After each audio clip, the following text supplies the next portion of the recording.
Hello, everybody. Peter Greenberg here on this first Thursday of October 2022. I keep amazing myself at how fast this year has flown by with another global travel update. Thank you for joining me. Of course, if you've got questions, you just come right in and ask them online.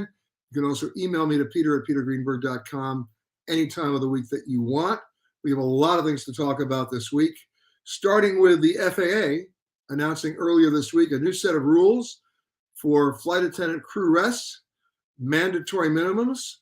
This has been a long time in coming. The flight attendants have been talking about it since 2014. And even as recently as 2018, the FAA was asked to do it by Congress. Even the DOT got involved, but during the Trump administration, it was never even implemented. Now it's going, you'll see it by the end of this year. What it does, up until now, flight attendants were given a mandatory minimum, remember we're talking about minimums here, of 9 hours between duty times if they were working up to a 14-hour duty day. But that 9 hours doesn't mean they were sleeping for 9 hours, because the way it was calculated, by the way, it still is it's based on what time the plane gets to the gate. That's when the clock starts ticking to the time they have to report for duty at the airport. So in many cases, how long does it take you to get out of an airport? How long does it take you to get to a crew hotel? They're maybe averaging 6 hours. So this is an additional 1 hour. It moves it from 9 hours to a 10-hour minimum, calculated the same block time way, but it's important. Now, what does this mean to you? Well, airlines are going to have to start more realistically scheduling their flights. Duh, they have been having to do that for a long time anyway and haven't done it.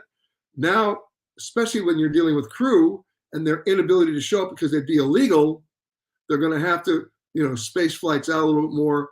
And that means they'll be less competitive in scheduling and more realistic in operating. That's what it should be anyway. The operations guys should always take precedence over the scheduling guys because they don't talk to each other a lot. And that's where delays happen, especially for connecting flights.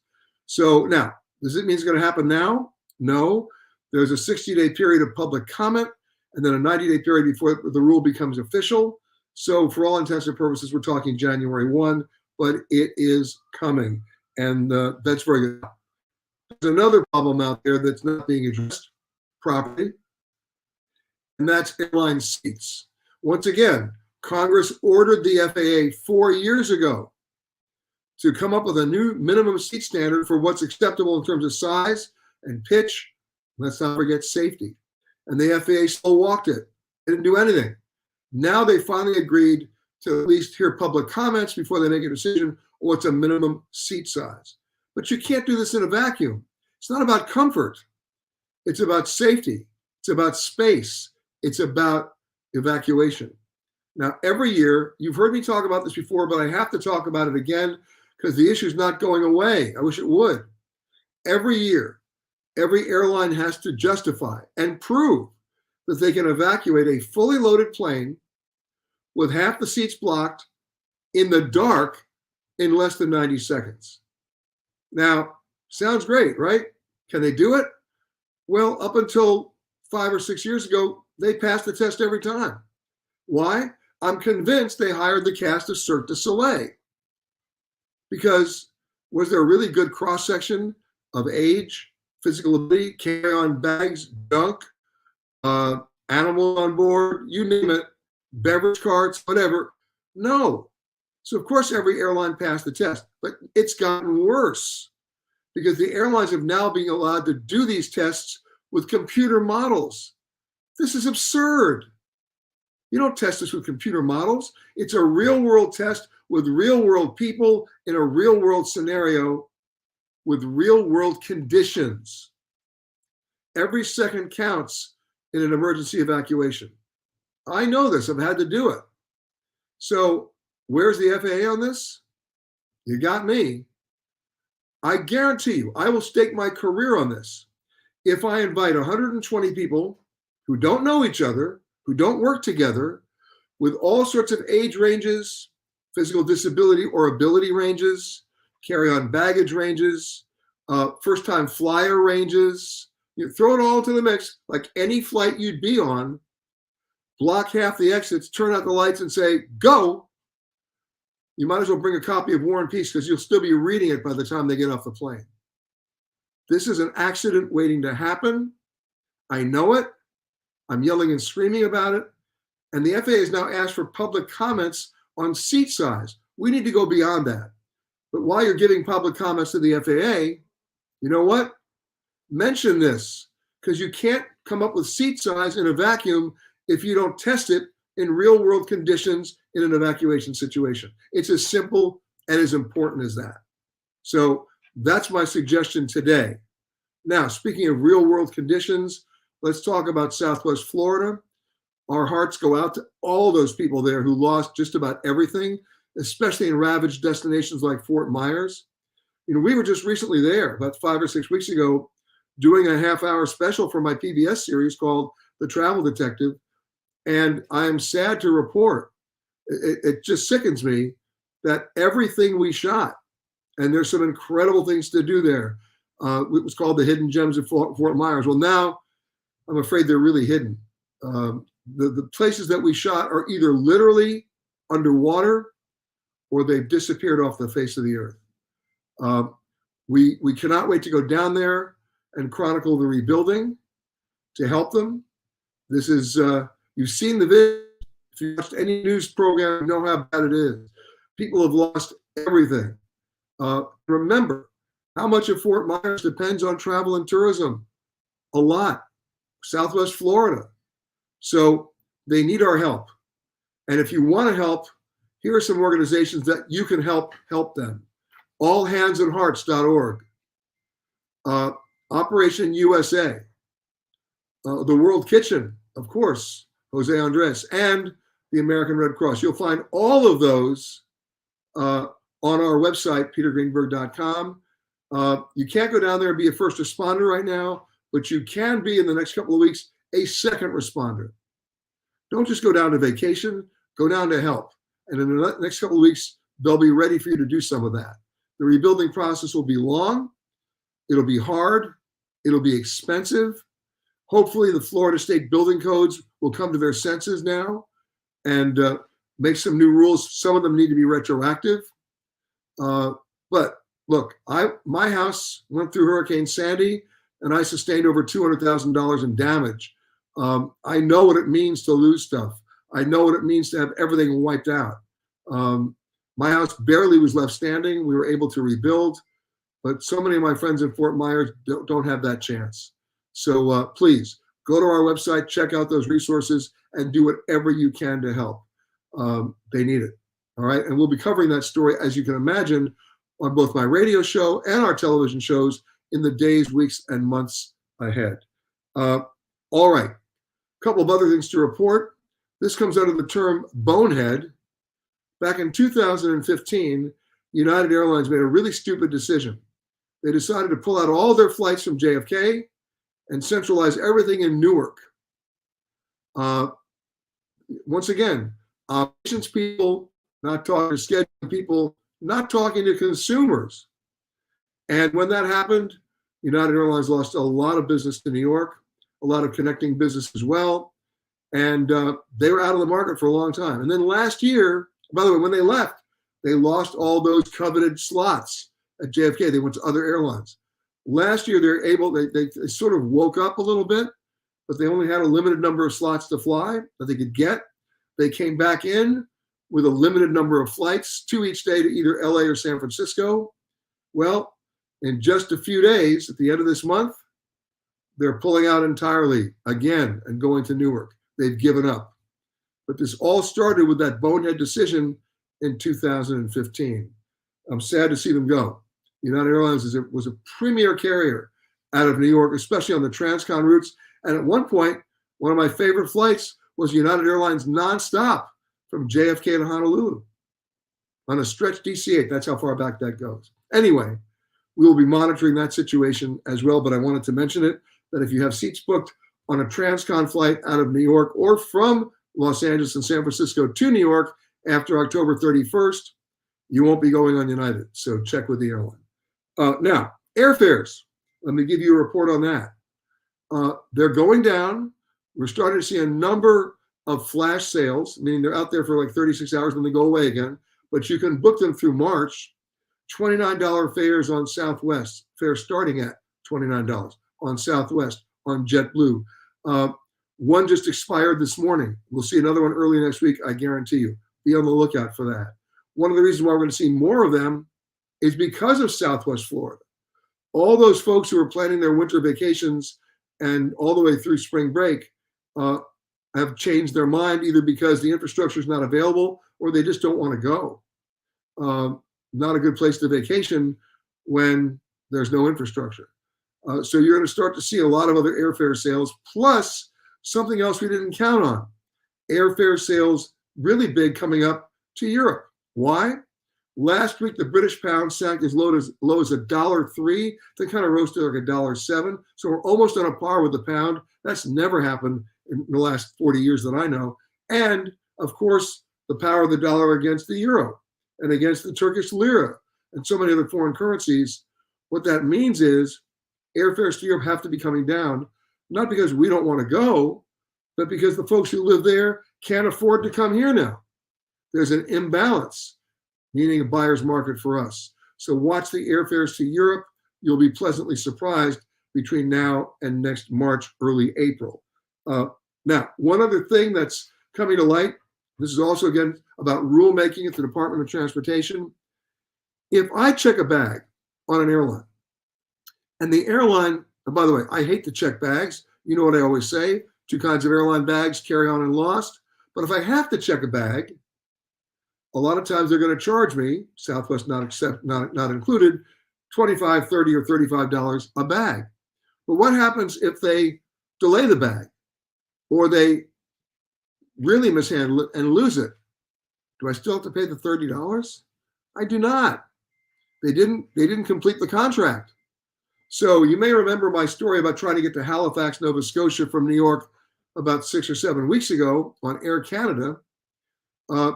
They delayed the first flight 7 hours. I missed 3 other flights. Then the flight they finally got me on was delayed by 2 hours.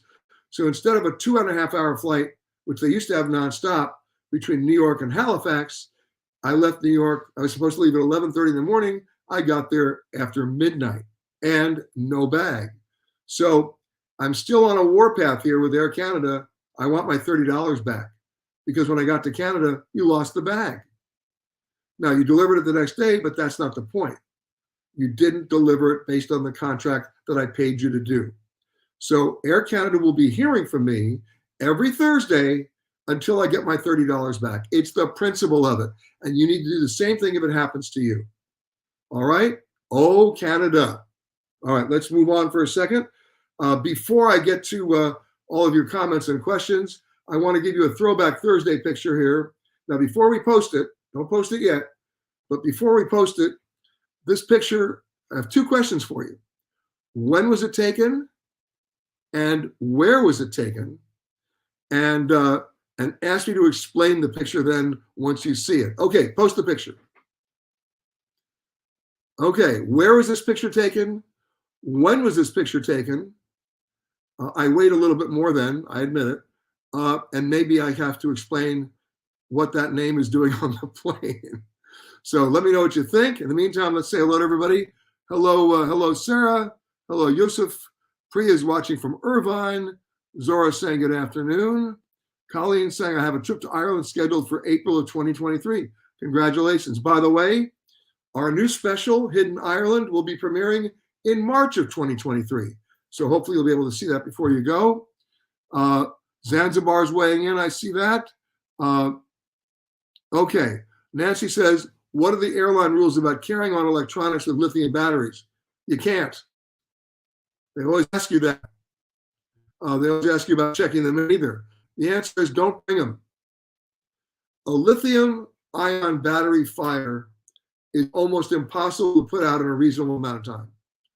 And I don't want to scare you, but the reason why they ask you about lithium batteries in your check bags is because there's currently no fire suppression or alarm system on board any commercial airline that can effectively fight a lithium battery fire.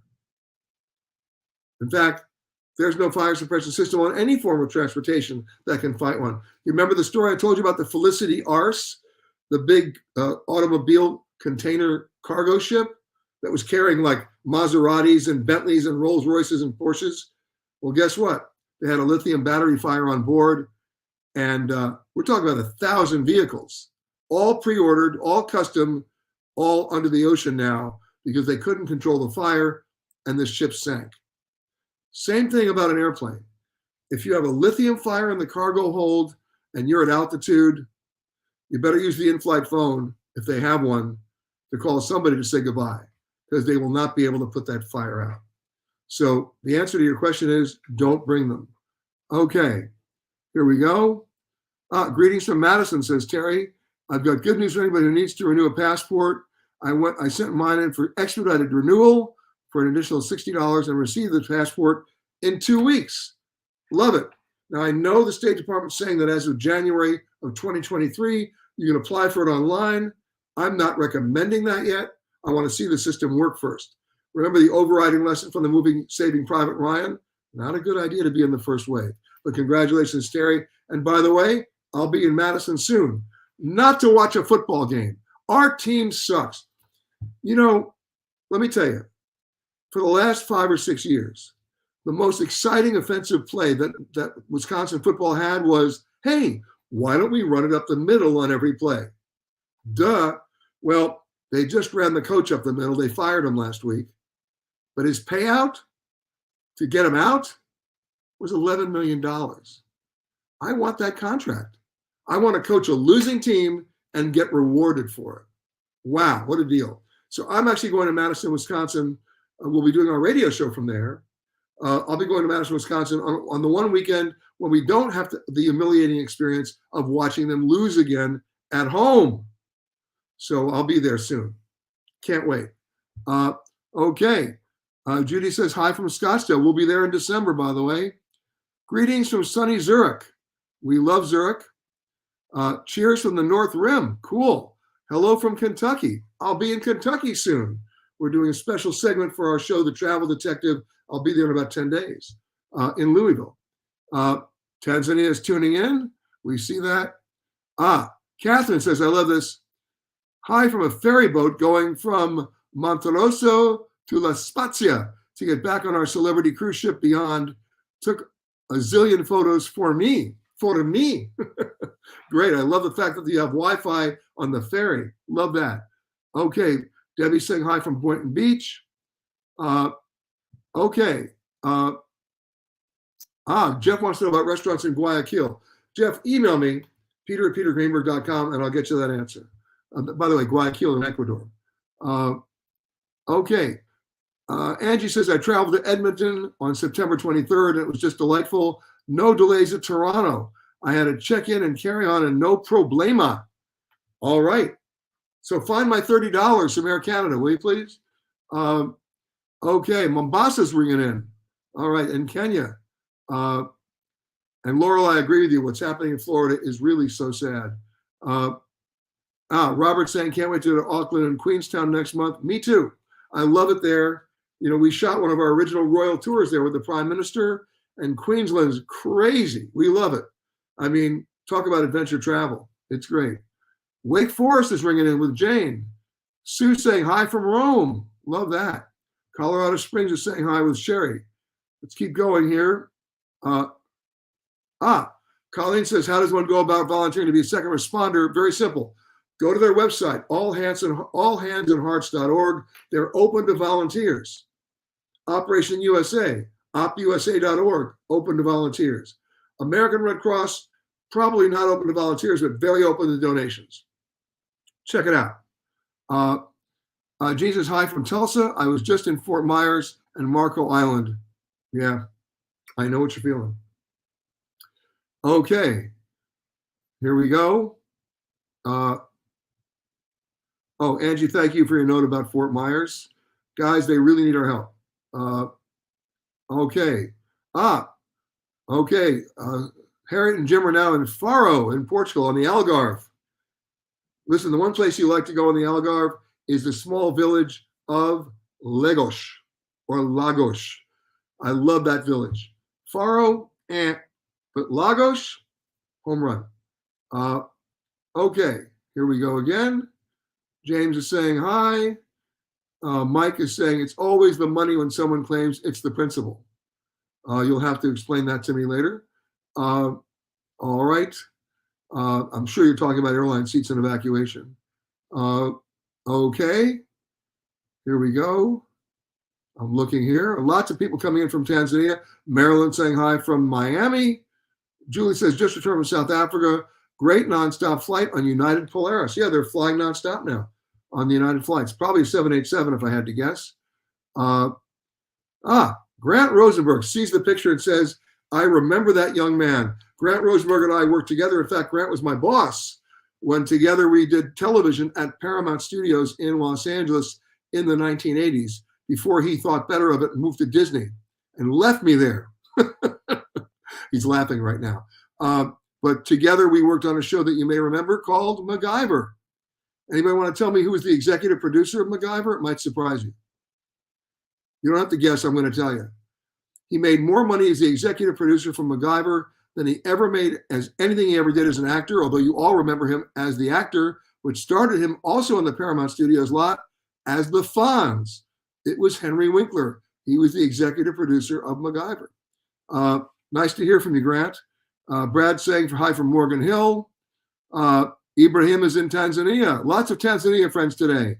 And here we go. We're talking Kilimanjaro also weighing in. Marlene says, are there any COVID test requirements for U.S. tests traveling from France to Italy? Not that I'm aware of, but if you have your COVID vaccination card, hold on to it. Priya saying, planning for a 2-week New Zealand trip in February or March. Is it better to book a cruise or rent a car? I'm trying to see as much as possible. Then rent the car. Otherwise, you'll be seeing the ship punctuated every 4 or 5 days by a port. All right. Afifi saying hello from the land of the Pharaoh. By the way, it's happening. They're going to open up the Grand Egyptian Museum next month. Get ready. What an amazing place that is. And we're going to tell you guys, do the separate tours, the private tours. I know it's pricey, about $250.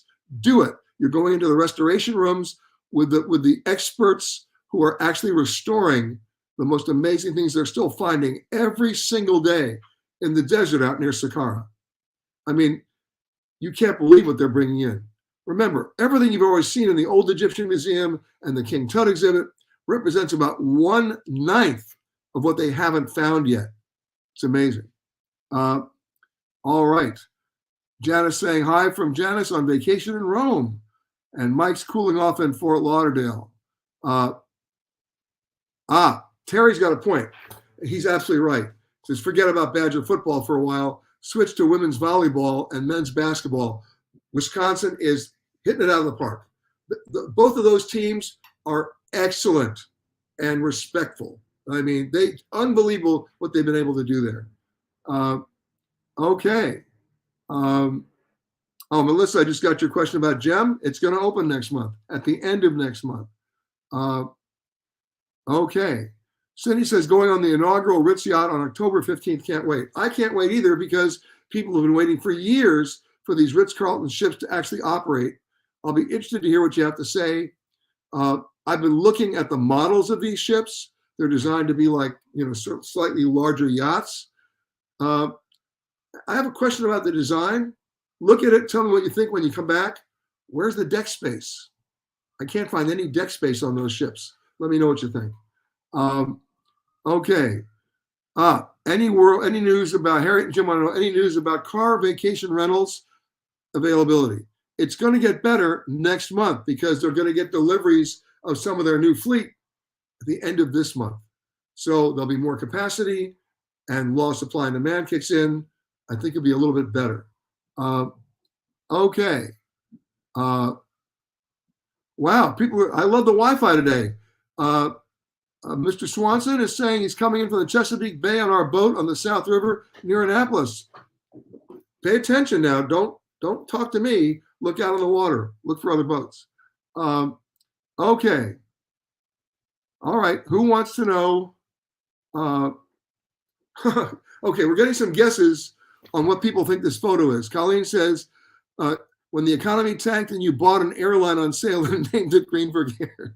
No. No. Where was it taken? 2008 is not the answer, and you didn't tell me where it was taken. Okay, here we go. I'm looking here. Okay. Is it true that we can't bring Egyptian currency into Egypt with us from the USA? Why would you do that anyway? Is it easiest to get a visa on arrival in Egypt? It's a piece of cake to get a visa on arrival in Cairo at the airport, and then change your money. By the way, where are you going to change your money? That's interesting. If you change it at the airport, you're not getting a good exchange rate, and you're paying a commission. What you should do is find out if you have an ATM card or a debit card, find out if it's linked to a bank that doesn't charge you for foreign debit card usage at an ATM. That's how you do it. Or go to a local bank. Don't do it at the airport. Okay. Here's one from Joy. What's the best time to book airfare going from Philadelphia to Miami, February 21 to 25 of next year? Well, I don't have my calendar out, but does that coincide with President's Weekend? If it does, book it now. If it doesn't, wait till it gets closer. Okay? Jews back in Japan again. Okay, Michelle thinks it's a picture from the 1980s and Israel. Michelle, wrong on both counts. Wrong decade and wrong country. All right, let's scroll back up and see if anybody's guessing right. I'm looking. Nobody's guessing right. Where was this picture taken? When was this picture taken? And then I'll explain what my name is doing on the airplane. I'll give you another minute to figure that one out. Okay. Oh, Stephen says it was shot in the 1990s in Canada. Well, it was shot in the 1990s. I'll give you that. I needed a specific date. And it was not shot in Canada. All right. Does everybody give up? Oh, Harry and Jim think it was shot in the 1970s in Milwaukee. Well, no, although the plane that's behind me in that shot flew to Milwaukee a lot in the 1970s. In fact, it could have been that plane, but it was not shot in the 1970s, and it was not shot in Wisconsin. All right, you want me to tell you? You ready? Okay, here it goes. 1998, on a small landing strip in Botswana, in Africa. I was taking with me about 25 journalists on an amazing trip up to Zambia, and of course Victoria Falls, Botswana, and then we needed to get back down to Cape Town, but we did it a different way. We chartered this plane, a Convair 580, and the reason why somebody guessed 1970s Wisconsin is in 1970s that plane was a North Central plane. Remember North Central? We love that airline with a mallard duck on the tail. A North Central plane that flew all around the Midwest, including to Madison, which I used to fly it all the time, and Milwaukee. It then got repositioned and sold many times over to an airline, a private charter carrier in Cape Town, South Africa, run by my friend Andy Kluver. And as a total joke, when I got out to the landing strip in Botswana, they had relabeled the plane with about as close as I'm ever going to come to running an airline, Greenberg Air. What was interesting about that flight, we didn't fly from Botswana to Cape Town that day. We first flew from Botswana to the mines in Kimberley in South Africa. They had to have special customs agents on board just to stamp our passport because it was not a normal port of entry. And then from Kimberley, we flew low over Table Mountain in the sunset and landed back in Cape Town. A remarkable trip that was 24 years ago. And there it is, Greenberg Air. Is that plane still flying today? I'll find out. But there you go on that. All right, let's go to the picture of the week while we got it. Let's do that. And there it is. How cool is that? You know what the animal is. A beautiful cheetah. Sandy Collins took the picture and she writes, "We just returned from Botswana and South Africa on our first safari. It was magical watching this beautiful cheetah come right up to our safari vehicle as she was curious, and looking into her eyes brought me so much joy in Botswana. Okay, you know what? Not a bad deal. So, Sandy, thank you for taking that. Glad you didn't get out of the vehicle. And if you think you have a photo that qualifies as our photo of the week, you know exactly what to do. Send it to us, and if we like it, it goes right up there. Sandy, thank you again so much. Let's scroll down for a second and see if anybody has any more questions before I go to the questions you sent in earlier in the week. Okay, let's go to those questions. Here's one from Jude. Which Canary Island is the best to visit in late December to the new year? Looking for beautiful beaches for a first timer in the Canary Islands. Well, I'm going to give you some advice. Don't go in late September to the new year, because the Canary Islands will be invaded by crazy British holidaymakers. You want to go on the dead week, starting January 5th. By the way, we have 2 dead weeks every year around the world, but one in particular in the United States. It's coming up. It's the week after Thanksgiving, right? Everybody's just recovering from that obligatory dysfunctional family get-together. Nobody's flying. That's when you take the kids out of school, get them extra credit assignments, and take them to Disneyland if you want. But if you want to fly anywhere in the United States, it's the week after Thanksgiving. And if you want to fly anywhere in the world, it's the week after New Year's, when everybody's just recovering from New Year's. So don't go in that window. But if you're going to go to the Canary Islands, there are 8 islands. And by the way, in our special coming up, we did all 8. It's coming up, by the way, it's premiering later this month. And by the way, let's roll the trailer. I'm going to show it to you.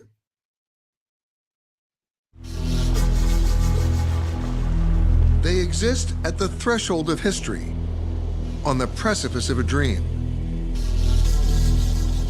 Rising out of the ocean, almost without warning. Endless golden beaches, leading to lush, vibrant rainforests, and then sliding into another world of almost barren terrain. This almost insane combination of topography melds a continent's worth of landscapes, temperatures, culture, and experiences. And it's all within 8 small islands. I came here in search of history, of culture and tradition, unchanged by travel or travelers.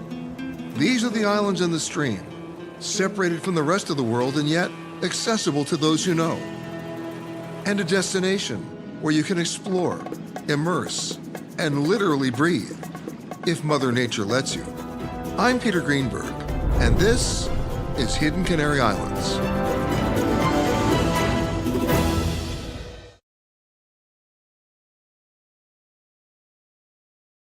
And there you have it. So check your local listings. It also premieres later this month on Amazon Prime and Apple TV Plus. And a hint about the show: yes, we were there during the volcanic eruption. Quite a spectacle and a remarkable display of Mother Nature's wrath. We'll show you that as well. Let's go to some other questions here. Here's one from Kathy and Ken. We're trying to figure out how to fly from Barcelona to Amsterdam in October. Iberia Airlines uses Vueling Airlines. We've never heard of Vueling. What's your opinion? Well, Vueling is their version of Ryanair or EasyJet, low-fare carrier, low-cost carrier. But I have a much better idea. How about buying a Eurail pass before you leave the U.S. and do the train? So much easier. Here's one from David. We are going back to Europe since our last visit in 2017. Have you recently experienced smaller bag size requirements for carry-on bags on Air France or anyone else? Apparently, we cannot carry on a bag that we just used 5 years ago. It's a half an inch difference. Have you heard of anything like this? Of course I have. Airlines make more money from baggage fees than they make from operating as airlines. So the minute they can limit the sizers and force you to pay, they will. However, if it's only a half an inch difference, you know what? Take it to the gate and just walk on. Don't stop at the sizer, just walk on. I think you'll be okay. And if you're not, then you'll deal with it then. All right, I'm sick and tired. We had a situation that happened just a couple of weeks ago with EasyJet. I talked about it on the air, where a guy got to the gate and they told him his bag had to fit into that metal sizer. So he shoved it so hard into the sizer, they couldn't get it out. So I'm not making this up. He boarded the plane carrying his bag and the sizer to make a point. So do the best you can. If it's that limited a difference, roll the dice. Okay, here we go. Diana's saying, thinking of going to Bali from Japan. What would I recommend for a nice place to stay in Bali? Well, where are you going to stay? Are you going to Ubud, or you're sticking down toward the ocean? And how much time are you going to be there? Email me, peter@petergreenberg.com, with a little more definitive answer, and I'll try to help you. By the way, speaking of Japan, they're open, and Hong Kong. It took them a long time, but they've now withdrawn the quarantine requirements. You can go. And we'll be going soon, by the way. We've been waiting for over 3 years, and can't wait to get back there. Okay, here's one. Andrew, I've heard a lot about the Maldives being overrated. Do you think this is true? And a trip to Thailand would be more worthwhile? Well, it's apples and oranges. I don't think the Maldives are overrated at all, depending on what you're looking for. If you're looking for a secluded, beautiful beach water destination, I mean, it's stunning. If you're looking for nightlife, you're going to be left wanting. The Maldives is what I just said it is, and beautiful. But again, Thailand, one of my favorite places. I had a house there for 25 years, so that should tell you something. And my house is in Bangkok.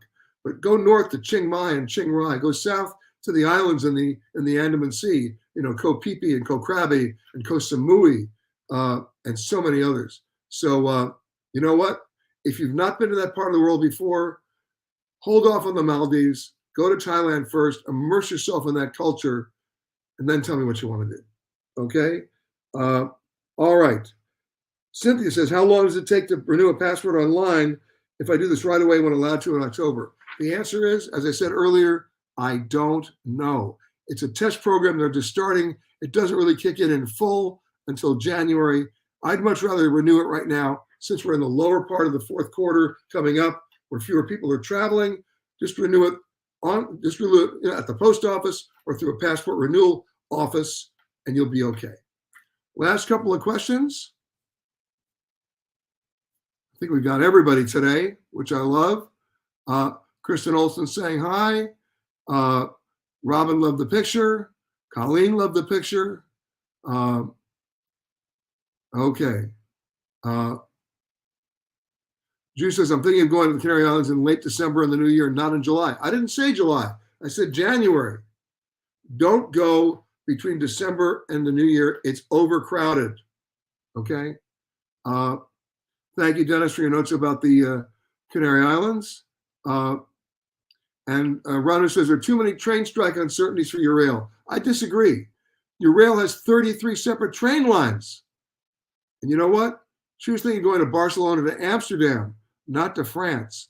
And by the way, everything I've seen in my experience with train strikes is they last for 24 hours. I would still take the chance and roll the dice. Now, last but not least, I want to leave you with a memory today of someone who meant a great deal to me. And if you watch CBS News for more than 50 years, meant a great deal to you. Last week, we lost one of the greats, Bill Plant. Bill Plant was a CBS News correspondent for more than 50 years. He covered the war in Vietnam. He was there for the Selma Montgomery March. He covered the White House. He was the CBS White House correspondent for so many years. I knew Bill for more than 40 years from the White House. We stayed friends all those years. He was my mentor. I once told him, when I grow up, I want to be you. I still do. His wife, Robin, an amazing documentary film producer and director. This is a great loss. When Bill retired from CBS in 2016, it wasn't because of age. Yes, he died at the age of 84, but that's not the point. When he retired in 2016, it wasn't because of age. It was because network news had changed. I want my news from people like Bob Schieffer and Bill Plant.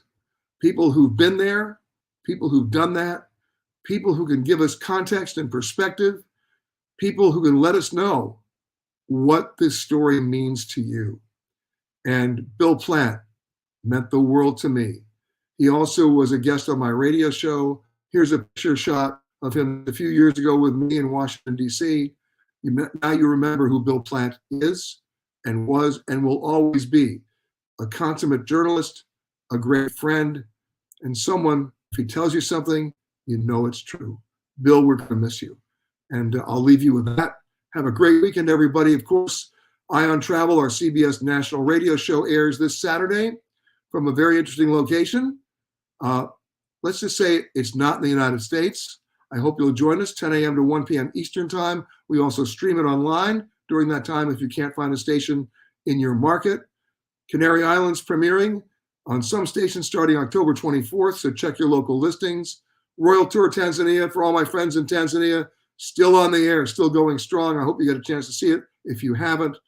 And most importantly, our hearts go out to Robin and to the entire Plant family. Bill, you are going to be missed more than you know. We'll see you next week, everybody. Have a great weekend.